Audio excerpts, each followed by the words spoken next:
Hari Om, welcome to YogaPoint, Yoga Therapy Training Program. We'll be talking about back and spine problems.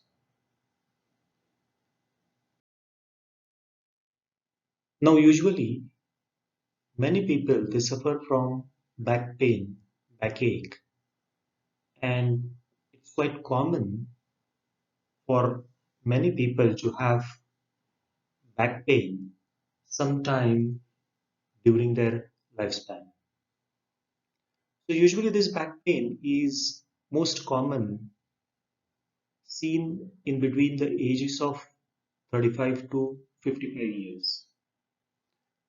The working age group where these problems are seen quite common.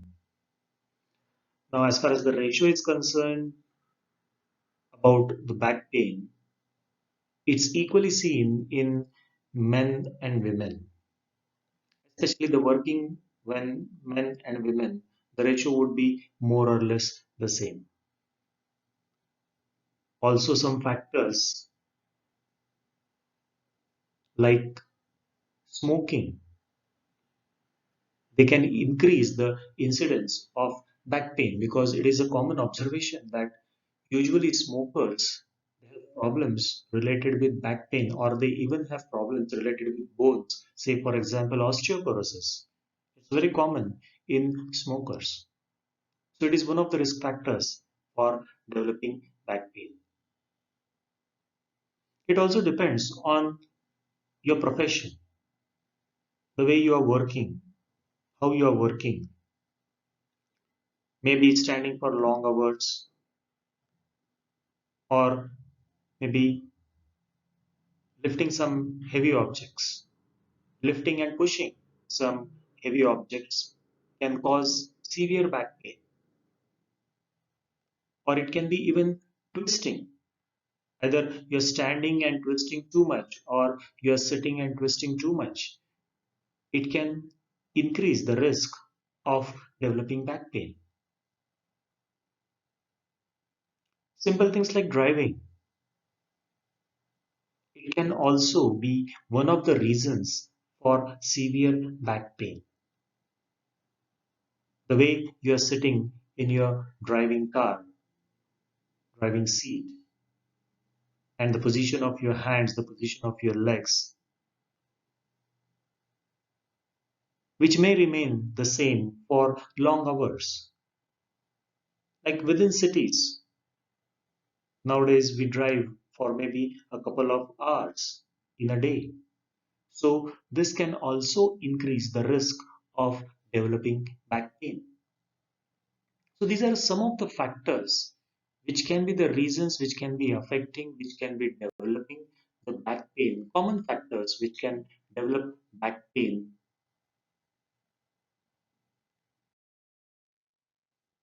Then the causes of the back pain, in simple words, we can say that it can be disuse of muscles, no use of muscles, or overuse of the back muscles. These three factors, they are very, very important. Disuse or misuse, it means using the muscles in a wrong way. Or the second factor is lack of use of muscles. We don't use the muscles. We don't exercise the muscles in a proper way. So lack of use of those muscles in our day-to-day activity. For example, bending backwards. We can bend backwards, but usually in our day-to-day activity, in our daily lifestyle, in our daily routine, we rarely bend backwards. So that is lack of use of muscles. Or sometimes it can be overuse of muscles. And the commonest example is bending forwards. Many a times throughout the day, we bend forwards, especially the neck. Constantly, we are bending forwards. maybe more than 4 to 5 hours a day. So this is overuse of muscles. Now all these factors, all these three factors, disuse, no use of muscles and overuse of muscles, can be the cause of back pain. And of course, when I say these three factors, they are obviously related with the lifestyle. So lifestyle would be a major factor which can cause back pain. As mentioned, poor posture, not standing or sitting properly, bad habits of improper standing, bad habits of improper sitting in a chair, not maintaining the erect posture of the spine, not maintaining the proper curve of the spine can cause back pain. And especially lack of awareness that you are not standing properly, you are not sitting properly, you are not walking properly. This lack of awareness can create trouble for your back and create trouble for your back muscles. So mostly the cause of pain, the cause of back pain, the cause of backache is improper lifestyle, improper use of the muscles of the back. Of course, there can be reasons like accidents and traumas. There can be some injuries, there can be some accidents, there can be some traumas. It can cause back pain, definitely yes. Or there can be some degeneration in the bones, in the spine, like conditions like arthritis or conditions like osteoporosis, which can also lead to back pain. But apart from all these causes, it is mentioned that in nearly 80% of people having back pain, the pain is not related to any specific problem. The pain is not related to any specific cause. There is no finding, there is no diagnosis, but still they are having back pain. And the number is large, 80%. People are saying that they are having back pain, but the cause is not known. They are saying that they are having back pain, but there is no diagnosis. Why this pain? So basically, change of lifestyle, improvement of postures, improvement in your habits, developing good habits, developing proper habits, and creating an awareness of how you are utilizing your back, how you are sitting, how you are walking, how you are standing. That awareness will help in most of the cases to reduce this back pain or to stop this back pain. As we were talking about lifestyle, as we were talking about bad posture, here are some examples of bad postures. So when we are standing erect, especially here, we are talking about the neck. Normally, our neck muscles are designed to take a weight of around 10 to 12 pounds. That's the weight of your head and a little bit more than that. So in a proper position, the neck muscles are designed for 10 to 12 pounds of weight. You slightly bend forwards and the neck muscles, they are strained for around 27 pounds of weight. Just simply looking at your cell phone, bending maybe 15 degrees. It's as if the neck muscles, they are lifting around 27 pounds of weight. And as you go on bending forwards, as you go on bending your neck forwards, say maybe around 60 degrees, bending your neck forwards, too much bending forwards, looking at your cell phone. At 60 degrees bend in your neck, it is as if your neck muscles are carrying a weight of 60 pounds on them. So the muscle which was designed to take a weight of around 10 to 12 pounds now is exposed as if it's carrying 60 pounds. Actually, there is no weight on the head. But then this awkward position of your neck, looking at your cell phone, would be as if you are having a 60 pounds weight on your head. And they say that you are in this position for nearly 3 to 5 hours per day. So it's an extreme strain over your neck muscles causing neck problems. So simply looking at your cell phone for long hours can be one of the reasons which can cause neck problems. Next, a bad sitting posture, hunching and sitting, working on a laptop, working on a computer.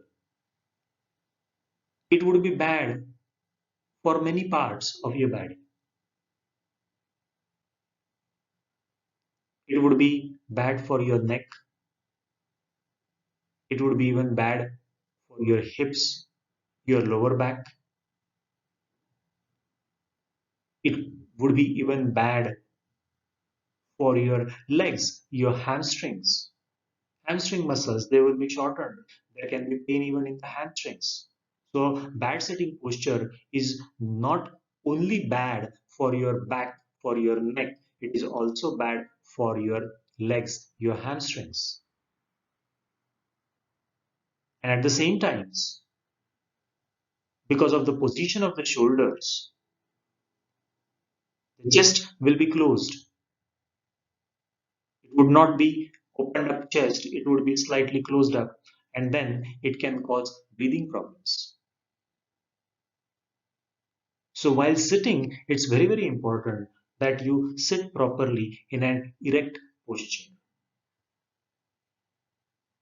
And especially this position, working on laptops, working on computers, if you're working for long hours, maybe 8 or 12 hours, you are in this position and it can create problems over the complete health. It's not only the back, it would be even your lungs and your heart. Because of the shoulder position, the internal rotation, what it's called, closing up the chest and causing troubles for respiration and even a slight pressure on your heart.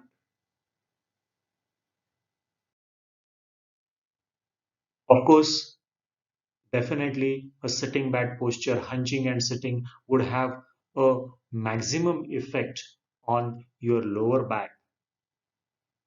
Earlier we mentioned the other parts which would be affected, but the maximum effect definitely would be on the lower back.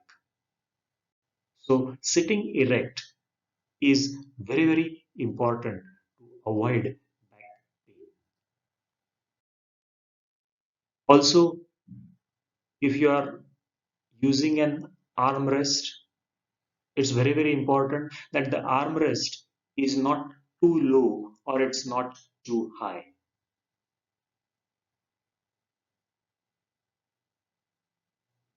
The ideal position for the armrest, the ideal height of the armrest should be such that the angle at your elbow when it is kept on the armrest should be around 90 to 100 degrees. If the armrest is too low, there is no support to your arm. And if the armrest is too high, It will cause a hunching in your upper back, neck, and shoulders. So it's important that you sit erect, but at the same time, it's important to have a proper position of your arms when you are sitting in a chair. Similarly, there should be a 90-degree angle between your back and the legs. So sitting erect is the spine,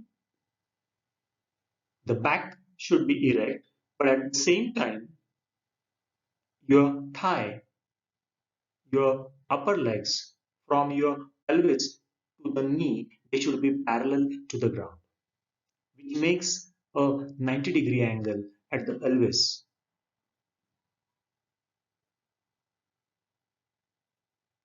Bending forwards and sitting would be a wrong idea. And similarly, leaning back in the chair would also be a wrong idea because the 90-degree angle would not be maintained. So when we are sitting in the chair, the position of the back, the position of the legs, and the position of the arms is also important to prevent back pain.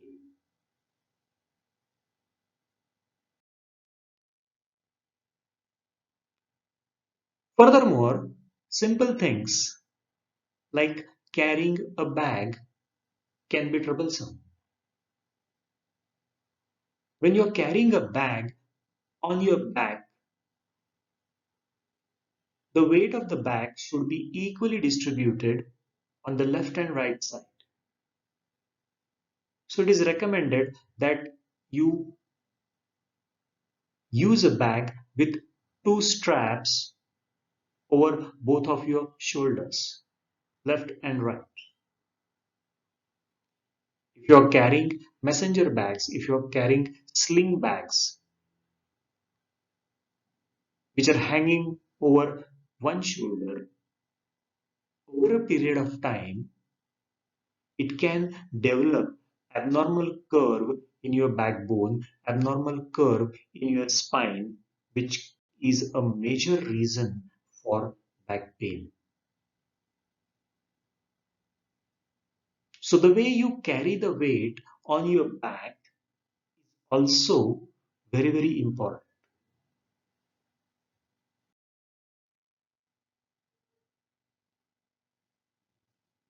Interesting thing about high heels. So actually, when you are using high heels, the center of gravity, the center of balance, it doesn't goes through and through your body.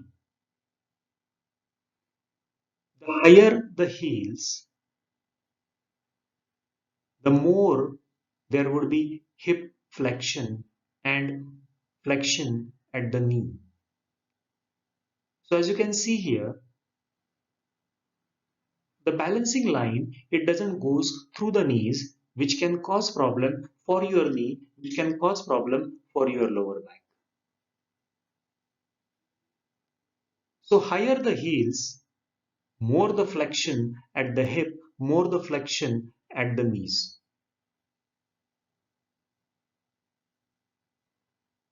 So if you want the balancing line to go through the center of your body, ideally you should be using a flat footwear.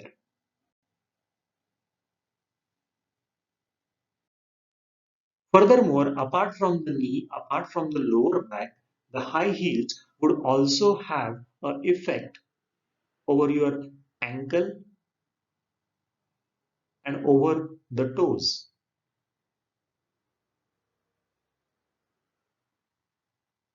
Because here you can see a comparison between a flat footwear and a high heel and the effect of both of them on your toes and on your ankle joint.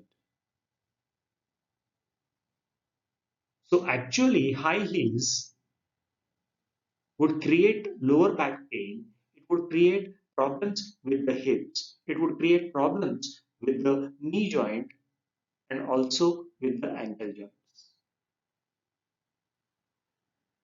And a very simple solution for that would be just using a footwear which is flat and comfortable for your feet.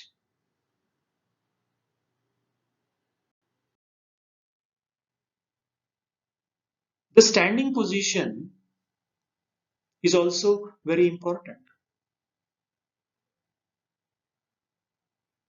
Some people are in a habit of tilting the pelvis too much in the forward direction and standing. So if your pelvis is tilted too much in the forward direction, it would have a severe development of curve in your lower back, which is called as lordotic back. And as you can see here, the balancing line, the center of gravity, it doesn't go through and through the center of the body.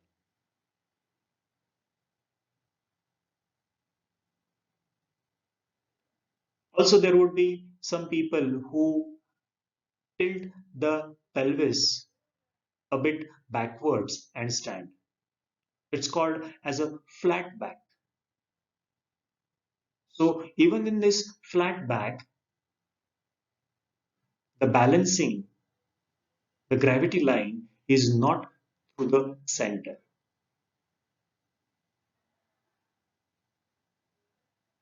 Some people stand by shifting the pelvis forwards, creating too much extension in the hips and too much extension in the knee. And again, here the center of balance, the center of gravity, it would not pass through the center of the pelvis. Although it may pass through the center of the knee, but it is not passing through the center of the pelvis. So all these positions of standing would create problems with the lower back, the hip, and the knee. So anterior tilt of the pelvis or even the posterior tilt of the pelvis is a problem. And similarly, shifting the pelvis forwards, pushing the pelvis forwards is also not recommended. So ideally, a balanced posture would be where there is no pelvic tilt. There is no angle of hips and knee, and the center of gravity passes through and through the lower back, the hips, the pelvis, and also the knee joint. So this would be called as a balanced posture where you have the lower back, the pelvis, the hips, and the knee in one straight line. That would be the ideal posture for standing.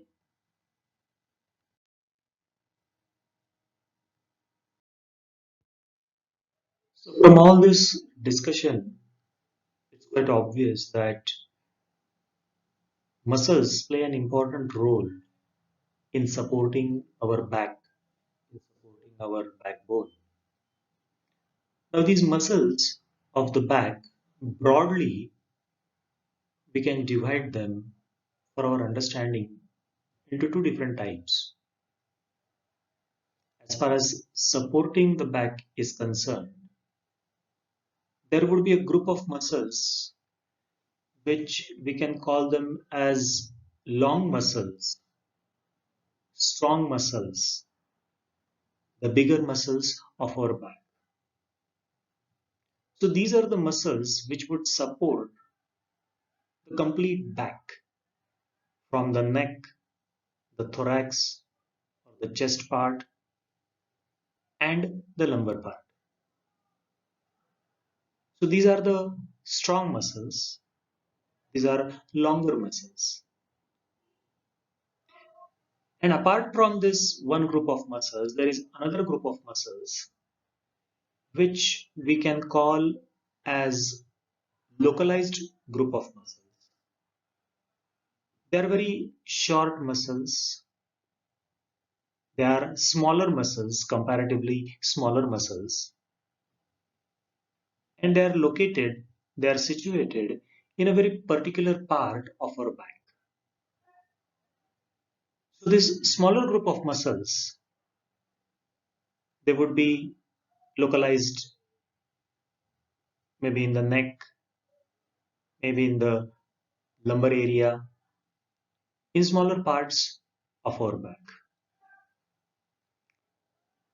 So the major role to maintain the posture, to maintain the curves of the back, to maintain the alignment of the bones, vertebrae of our back, to maintain the proper position of the intervertebral discs in between the vertebrae, it is mainly carried out by the long muscles, which are strong muscles. And the shorter ones, the localized ones, they play a supportive role to these long and strong muscles. Now it's an observation that because of our lifestyle, this small group of muscles, this short muscles, they start becoming lazy. Their strength goes on decreasing. Their stamina goes on reducing because of the improper movements, improper postures in our day-to-day life. Now, if these shorter muscles, if the smaller muscles, they are weakened, the long muscles, the strong muscles, they are overworked. They have to compensate for this work which is done by the smaller muscles. And when these muscles they have to overwork, they start complaining, which we call it as pain. One of the major reasons for back pain is this long muscles being overworked, being overstrained. Now, when these muscles they are overworked, when they are overstrained, the alignment of our vertebrae, the proper positioning of the intervertebral discs can be misaligned. So, the primary factor which can cause back pain is weakening of these small muscles, shorter muscles. So strengthening this smaller group of muscles is very, very important if you have to control back pain. Gaining the strength back for this smaller group of muscles is very, very important to control back pain. Now, it's not only the muscles which maintain the position of the vertebrae and the intervertebral discs. It's muscles along with the ligaments which hold, which support the vertebrae and the intervertebral discs. So actually, in between the two vertebrae, the intervertebral disc, it works like a cushion. It works like a shock absorber. And the alignment of all this structure is maintained by the ligaments.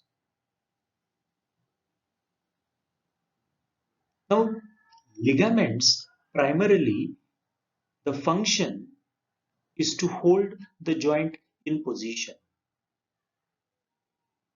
Flexibility is more in the muscles as compared to the ligaments. So the ligaments, they strengthen the joints. They maintain the proper alignment of the joints.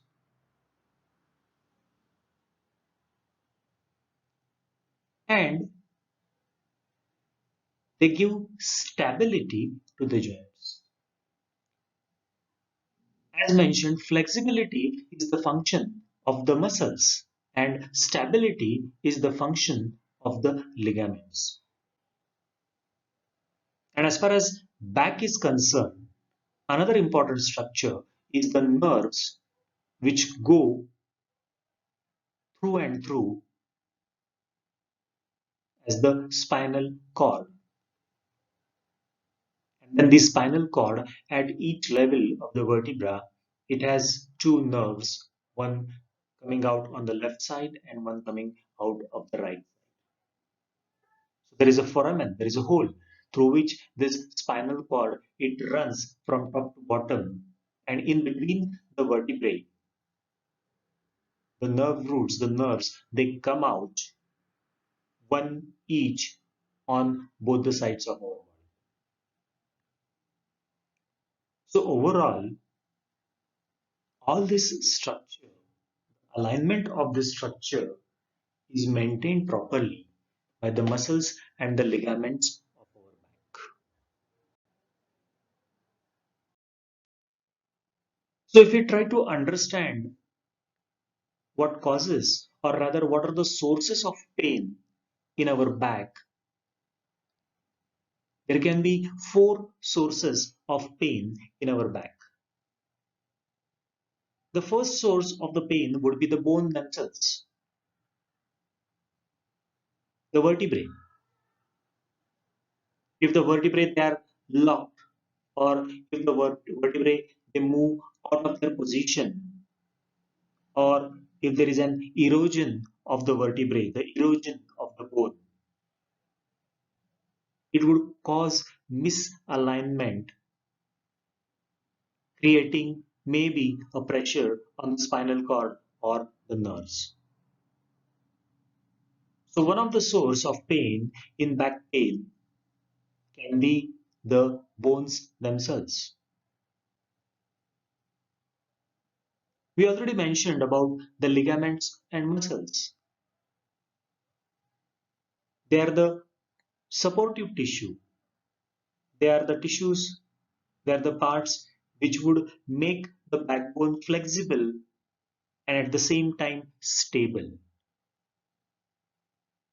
So if these ligaments and muscles they are overstretched, or maybe if they are weakened, or if there is wear and tear in these ligaments and muscles, it can be a source of pain in the back. The next important source of pain is the intervertebral disc. Now they work as a shock absorber, and they work like a cushion in between the bones, in between the vertebrae. So again, there can be wear and tear. They're absorbing the shocks. So there can be wear and tear of this intervertebral disc. There can be rupture. These intervertebral discs, they can be torn because of excessive pressure, because of excessive shocks or jerks. So this wear and tear, rupture of the intervertebral disc, it can be one of the major reasons for back pain. And this intervertebral disc, they can also be displaced from their original position, creating a compression, creating a pressure, creating an irritation to the nerve.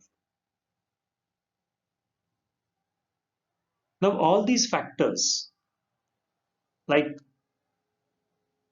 the conditions with the bones, conditions with the ligaments and muscles, or the conditions with the intervertebral disc, it can create a stretch on the nerves which come out from in between the two vertebrae. So if the nerves are stretched, or maybe an irritation of the nerve is created because of all these conditions, or there is pinching over the nerve which creates the sensation of back pain. Because the nerves, they are the messengers, they carry the sensations in our body, and if these nerves, they are pinched or irritated or pulled or stretched, it will give a pain sensation. So these are the various sources of pain in the back. Talking about the disc itself, the intervertebral disc, there are multiple conditions, diseased conditions, abnormal conditions of the disc which can produce pain. First thing is obviously degeneration of the disc.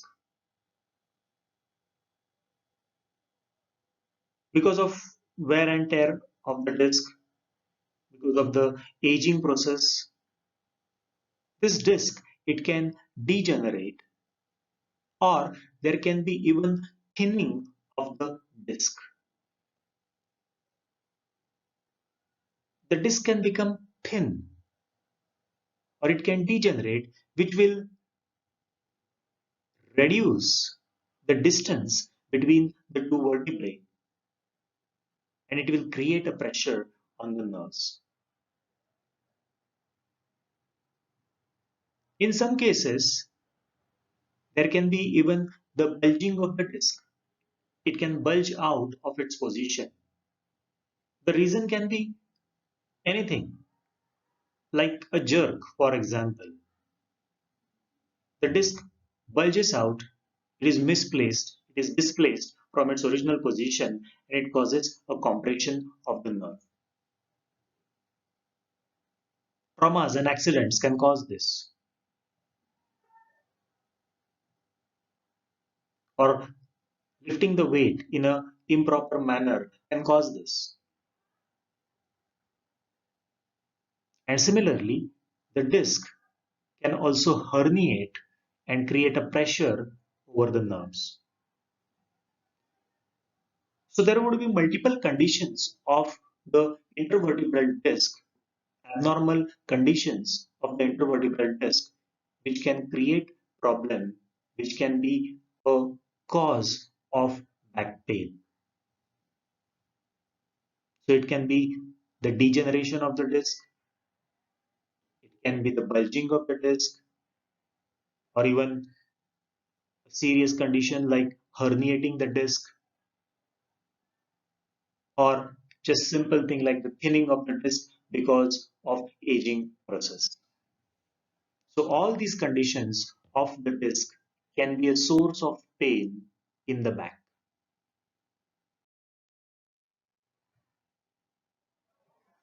This is an example of the spinal nerve compression where you can see a herniated disc compressing over the nerve. So when the disc herniates, when the intervertebral disc herniates, it would create a pressure over the nerve, and then it would cause pain in that particular part of the back.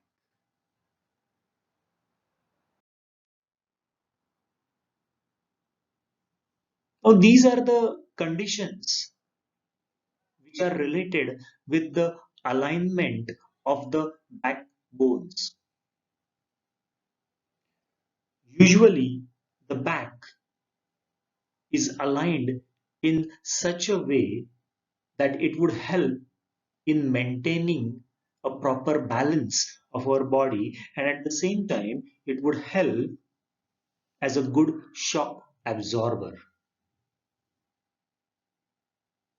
And there are 3.5 natural curves in our back.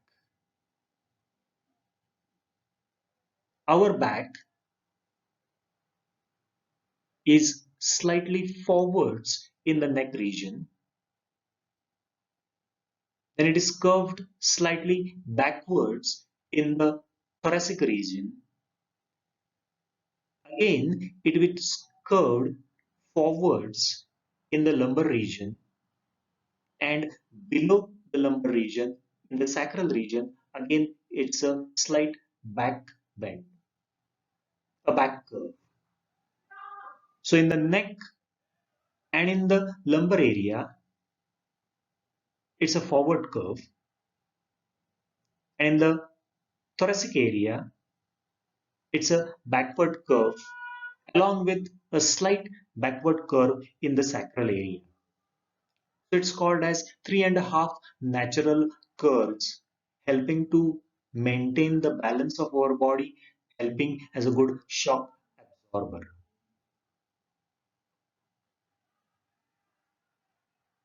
But when these backbones, when this vertebral column,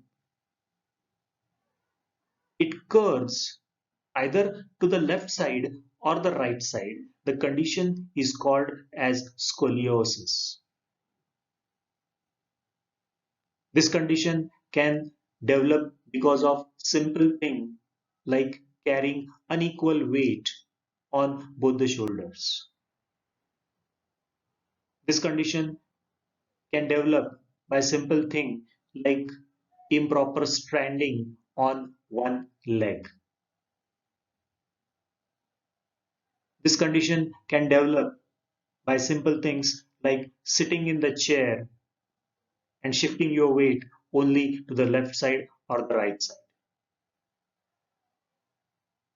So scoliosis is a condition where the vertebral column is curved either to the left side or the right side.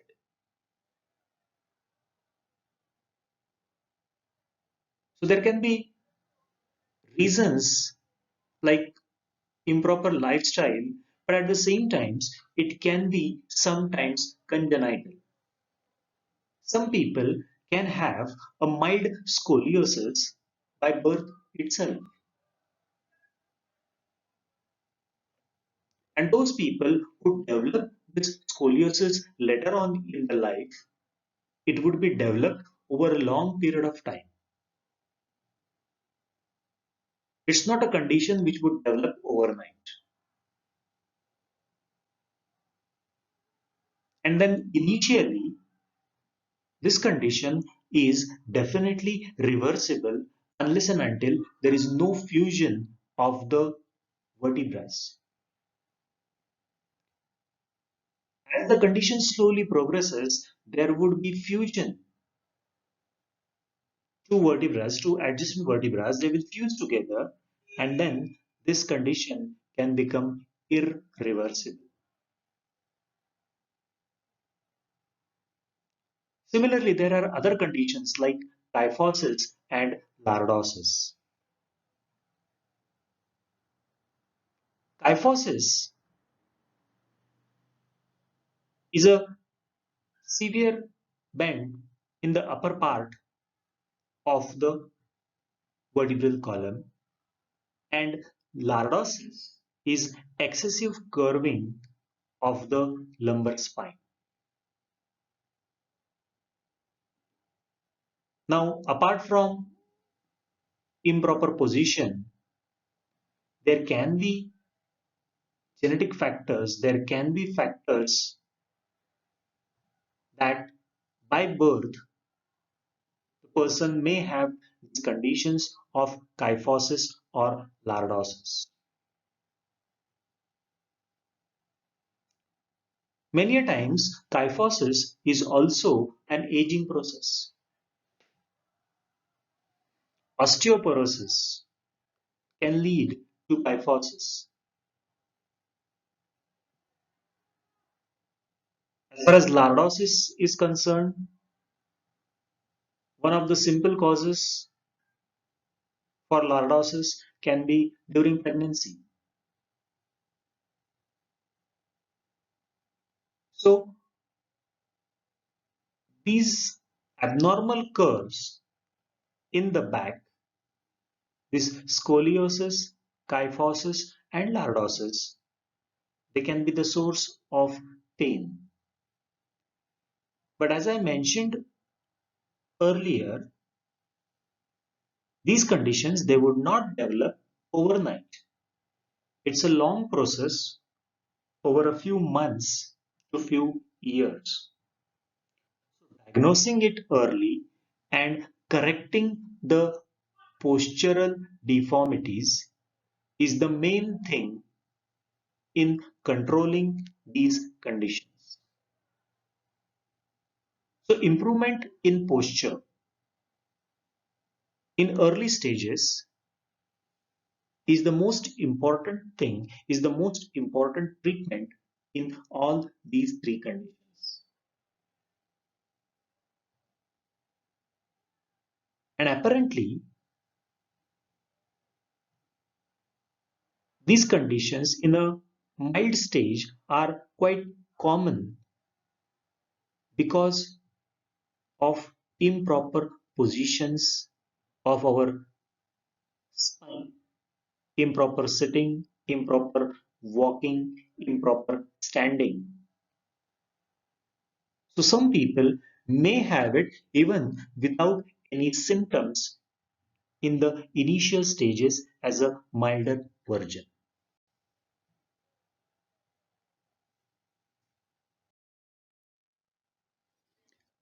Next, talking about a condition called as sciatica.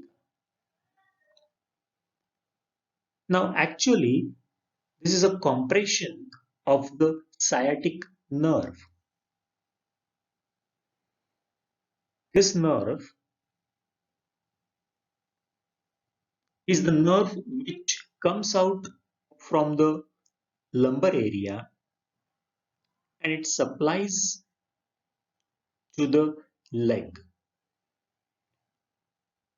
So a typical presenting presenting symptom of sciatica is pain or it's tingling or numbness or some different sensation in the leg.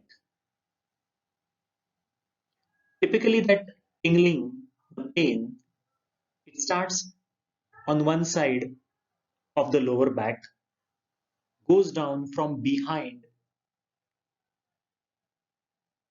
through the buttocks, the back part of the thighs, the back part of the knee, the calf area, and up to the heel. So the pain can be explained as if tingling pain, as if lightning pain, as if pinching pain in the leg. And the origin of the pain is in the lower back. Now, commonly, usually, this condition is seen only on one side, the left side or the right side. But there is possibility that these condition can be seen in both the sides, on both the sides, in both the legs.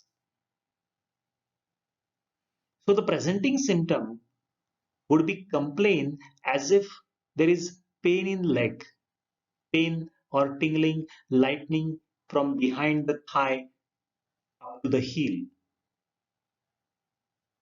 But then the cause of the pain is in the lower back, the nerve being compressed or the nerve being irritated.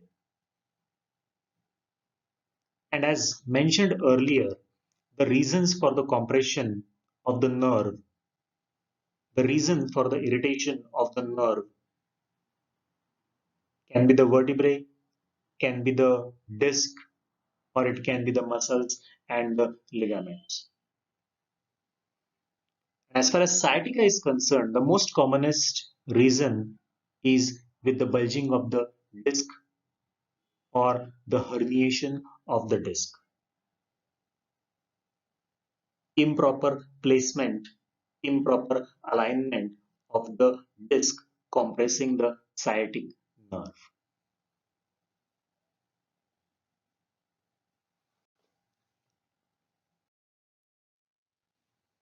So the sciatic nerve can also be compressed because of the strong muscles of the back compressing the nerve, or there can be temporary compression of the nerve because of the strong muscles of the lower back. As the nerve comes from in between the muscles, and if these muscles get into a spasm, if these muscles they become stiff, they can create a compression over the nerve. And in this condition, the alignment of the spine, the alignment of the vertebrae and the intervertebral disc would be quite normal, and it would be just the spasm, it would be just the stiffness of the muscles through which, in between which this nerve comes out and goes towards the leg.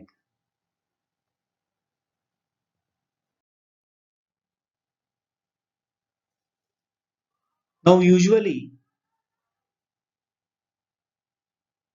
jerk or lifting up heavy objects, it can cause this bulging of the disc. It can cause the herniation of the disc. So sometimes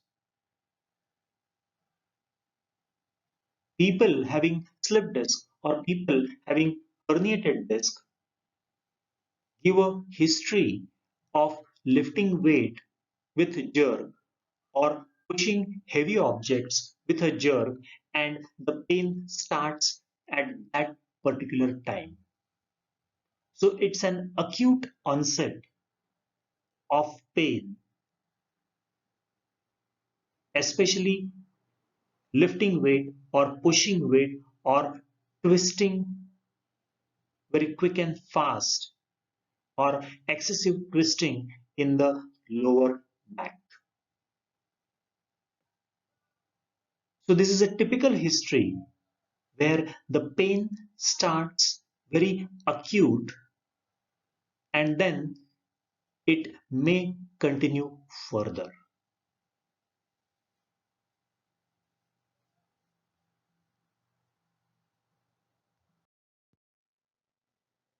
Next, we talk about two very common conditions related with the spine, related with the back.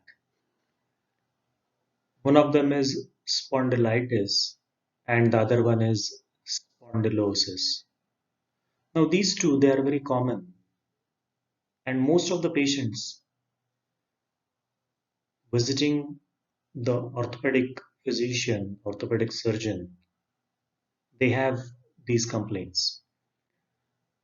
Now depending on the part of the back involved, it would be called as cervical or lumbar.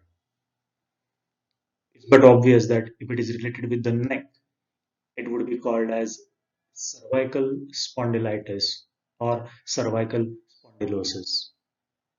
Similarly, if it is related with the lower back, the lumbar area, it will be called as lumbar spondylitis or lumbar spondylosis. Now, the most important difference between these two conditions is that whenever we call it as spondylitis, it's an inflammation. It's an inflammation of the vertebral joints. It's an inflammation of the intervertebral joints. So there would be pain, there would be difficulty in movement, there would be some abnormal sensation like tingling, or it can be numbness, which would be developed in these conditions.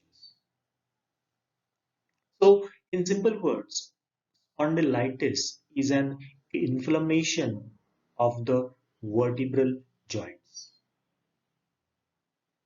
And when it comes to spondylosis, it's a condition of degenerative changes.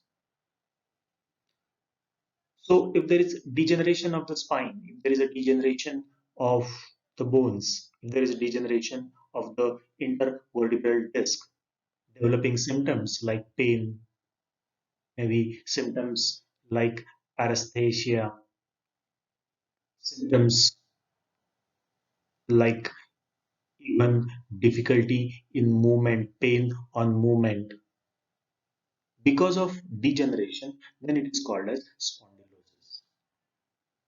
As such, the symptoms of spondylitis and spondylosis would be more or less the same. Just we can mention that spondylosis is a progressive degeneration. So the intensity of the symptoms would go on increasing. And in most of the cases of spondylitis, the symptoms, the pain would come and go depending on some triggering factors. For example, cold season, it can trigger inflammation. For example, too much of work, too much of bending, too much of carrying of heavy objects, it can trigger the inflammatory changes, causing the symptoms of spondylitis to be off and on. It's very difficult to differentiate from a clinical picture. So actually, X-ray done for the back would differentiate whether it is spondylitis or spondylosis.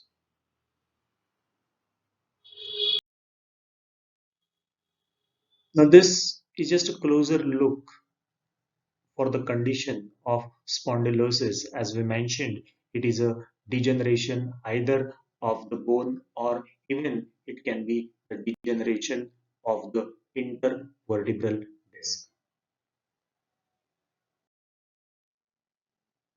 Furthermore, spondylosis, you can just have a differentiation here in the normal spine, the normal back, and the spondylosis, the changes of spondylosis. Here what has been focused is the cervical spondylosis.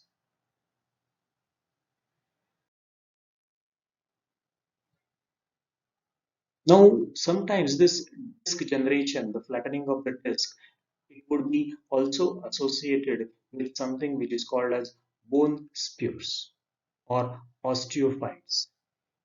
It's actually, you can say, a growth, abnormal growth of the bone, which would further add to the problem of the degeneration of the spine.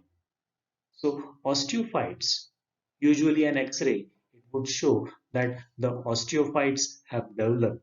So it is actually the disease has progressed from its primary level to maybe the second level, the secondary level, and it's a further change in the degeneration or the degenerative changes in the spine.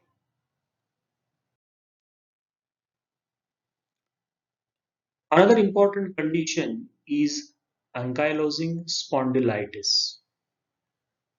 Now, as mentioned earlier, spondylitis is inflammation. So, ankylosing spondylitis is also an inflammatory condition, but this inflammatory condition is autoimmune disease. Now, in this condition, basically Because of a long duration inflammation, there is fusion of the bones, there is fusion of the vertebrae. So, two adjacent vertebrae along with the intervertebral disc would be fused together. It will also include the fusion of the ligaments over the vertebrae, the fusion of the ligaments over the intervertebral disc. So in short, we can say that there is fusion of adjacent vertebrae, the intervertebral disc, and the ligaments around them. Now this fusion, it can be limited to a part of the back, to the part of the spine, or the complete spine might be involved in this. Now because of this fusion of the vertebrae, the ligaments and the intervertebral disc, the movement in this part where there is fusion, it would be restricted or there would be no movement at all, depending on the intensity, depending on the degree of the fusion. Of course, this would not develop in a day or two. It's a long process. It would take months to years for this development. But then once this fusion has developed, there is no way that it could be reversed.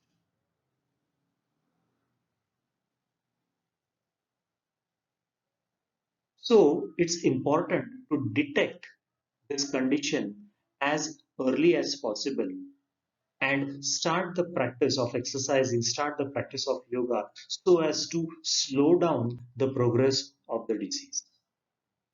Because as we said, once the fusion is completed, there is no way it would be reversed and then there would be permanent disability for the movements. And depending on how much part, how much area is involved in this, the movements would be restricted.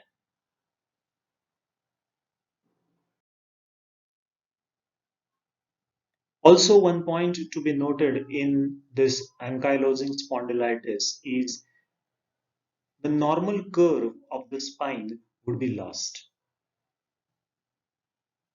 As the fusion goes on progressing, as the fusion goes on developing, the normal curve, we already mentioned about the normal curves in the back. So these normal curves in the back would be lost and it would further add to the problems. It would further add to the pain. It would further add to the postural deformities.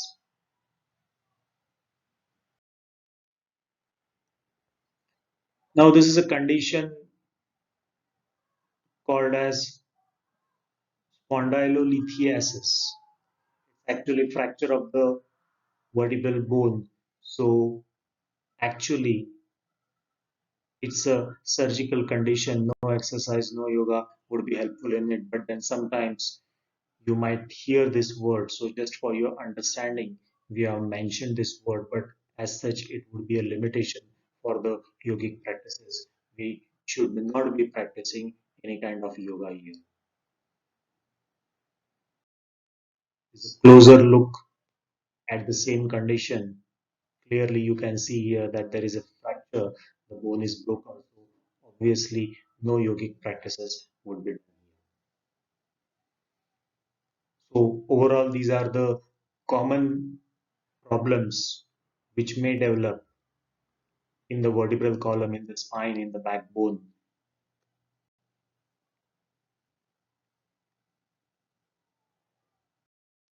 And in the end, we will just quickly try to understand how yoga could be helpful in most of these conditions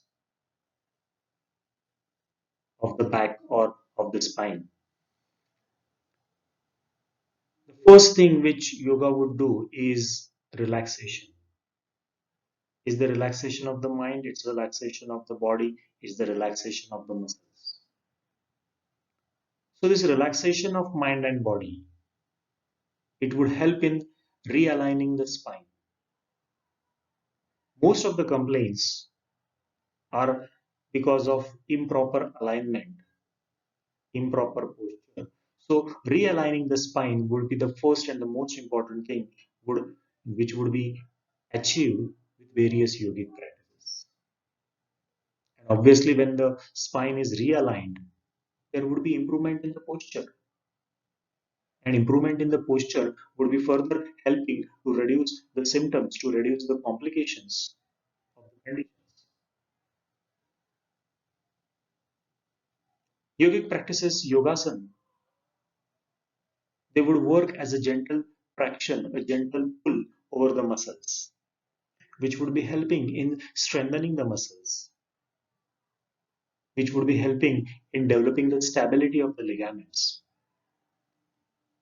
So your own body weight in various yoga postures would work as a gentle traction, helping in strengthening of the muscles and the ligaments. Also, when we are talking about back pain, when we are talking about spine, where we are talking about backbone, it's not only the back muscles to be considered, it is also to consider the core muscles. So yogic practices would help in strengthening the core muscles. Because core muscles are also having a major role in maintaining the proper alignment of the spine, in maintaining the proper posture. So whenever it comes to treatment, yogic therapy for the back, yogic therapy for the spine, vertebral column, it is important that we focus on strengthening the core muscles.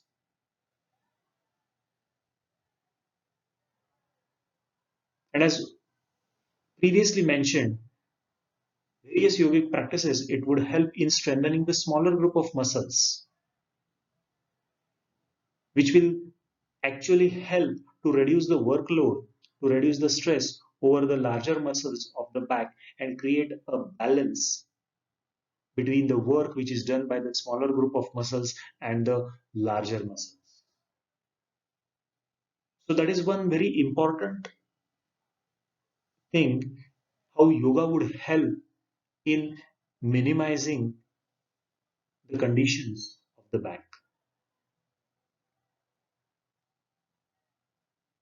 And the most important thing, daily practice of yoga would help in creating the awareness of mind and body, creating the awareness of posture, creating the awareness while walking, while sitting, while standing.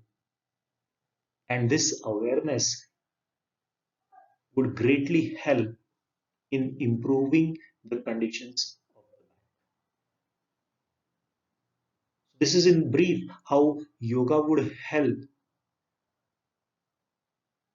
for various conditions, various problems related with the spine, the vertebral column, the back.